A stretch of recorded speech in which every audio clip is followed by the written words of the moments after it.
નમસ્કાર, લડકા ન્યૂઝ સાથે હું મયુર મેવાડા। ડેડિયાપાડાના ધારાસભ્ય ચૈતર વસાવા કે જે ચૈતર વસાવા આદિવાસીઓ અને આદિવાસી સમાજના લોકો માટે હંમેશા લડતા જોવા મળતા હોય છે। આદિવાસી સમાજના લોકો સાથે થતા અન્યાયને લઈને જે હંમેશા તે સરકાર સામે અવાજ ઉપાડતા હોય તેવું બી જોવા મળ્યું હોય છે।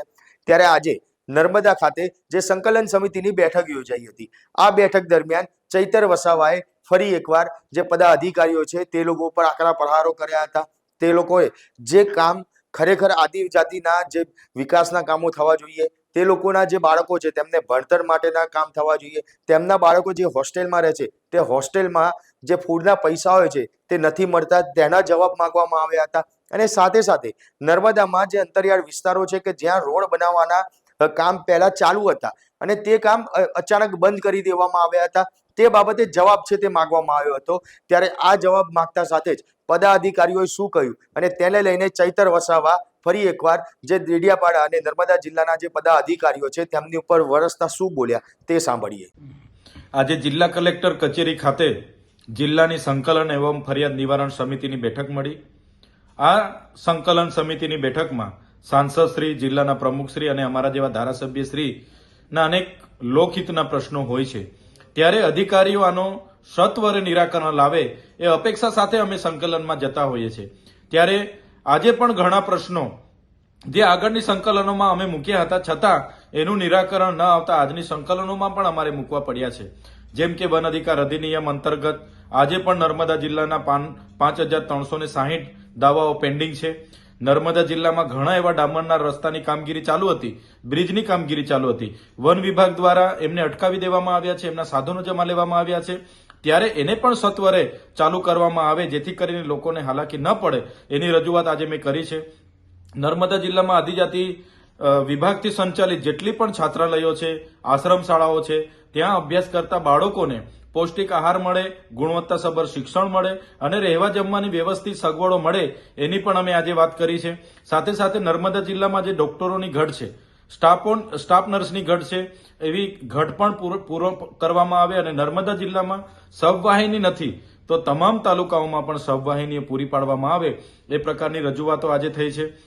સાથે સાથે જે એટીવીટીની મિટિંગમાં જે અમને વિશ્વાસમાં લીધા વગર જે બિન આદિવાસીને સભ્ય બનાવવામાં આવ્યા છે, ત્યારે એ બિન આદિવાસી સભ્યને રદ કરવામાં આવે અને ફરી સભ્યની નિમણૂક અમને વિશ્વાસમાં લઈને કરવામાં આવે એ બાબતની રજૂઆત કરી છે। સાથે સાથે નેશનલ હાઈવે હોય, સ્ટેટ હાઈવે હોય, જિલ્લા પંચાયતના રોડના કામો સત્વરે પૂર્ણ કરવામાં આવે અને ગુણવત્તાસભર કામો કરવામાં આવે એની પણ અમે આજે રજૂઆત કરી છે।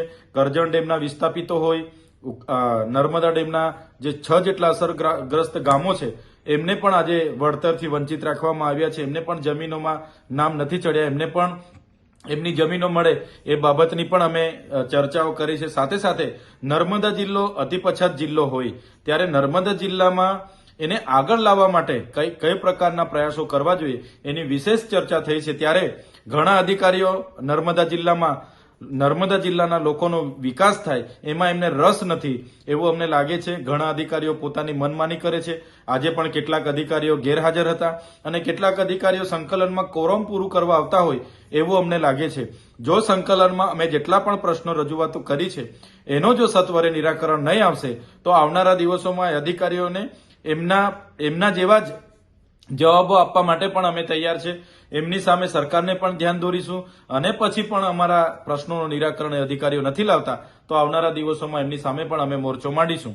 આજે જિલ્લા સંકલનમાં અમને આશ્વાસનો મળ્યા છે, જો એ પ્રશ્નોનો યોગ્ય નિરાકરણ આવનારા દિવસોમાં નહીં આવે તો અમારે ચોક્કસપણે એ પ્રશ્નોને વાચા આપવા માટે એમની કચેરીઓ તરફ ધરણા પણ કરવા પડે તો ધરણા પણ અમે આવનારા ભવિષ્યમાં કરીશું। સંકલન સમિતિની બેઠક જે અમુક સમય અંતરે હંમેશા મળતી હોય છે અને તેની અંદર પણ જે કામો થવાના હોય, સરકારમાંથી જે કામ પાસ થઈને આવ્યા છે અને તે કામ કેટલે પહોંચ્યા છે, ક્યાં અટકેલા છે તે બાબતોની ચર્ચા વિચારણા કરવાની હોય છે, તે બાબતને લઈને આ બેઠક મળતી હોય છે। પરંતુ છેલ્લા ઘણા સમયથી ખાસ કરીને જે આદિવાસી જે વિસ્તારો છે કે જ્યાં અંતરિયાળ રોડ બનાવવાના કામગીરી ઘણા સમયથી બંધ કરી દેવામાં આવી હતી, અડધું કામ કરવામાં આવ્યું અને ત્યારબાદ તે બંધ કરી દેવામાં આવી। તે કેમ બંધ કરવામાં આવી અને ફરી ચાલુ કરવા બાબતે જે આક્ષેપો ચૈતર વસાવા દ્વારા કરવામાં આવ્યા છે તેને લઈને તમારું શું માનવું છે તે કોમેન્ટ બોક્સમાં જરૂરથી જણાવજો. સાથે જ અમારી લલકાર ન્યૂઝ ચેનલને લાઇક, શેર અને સબસ્ક્રાઇબ કરવાનું ભૂલશો નહીં. આભાર.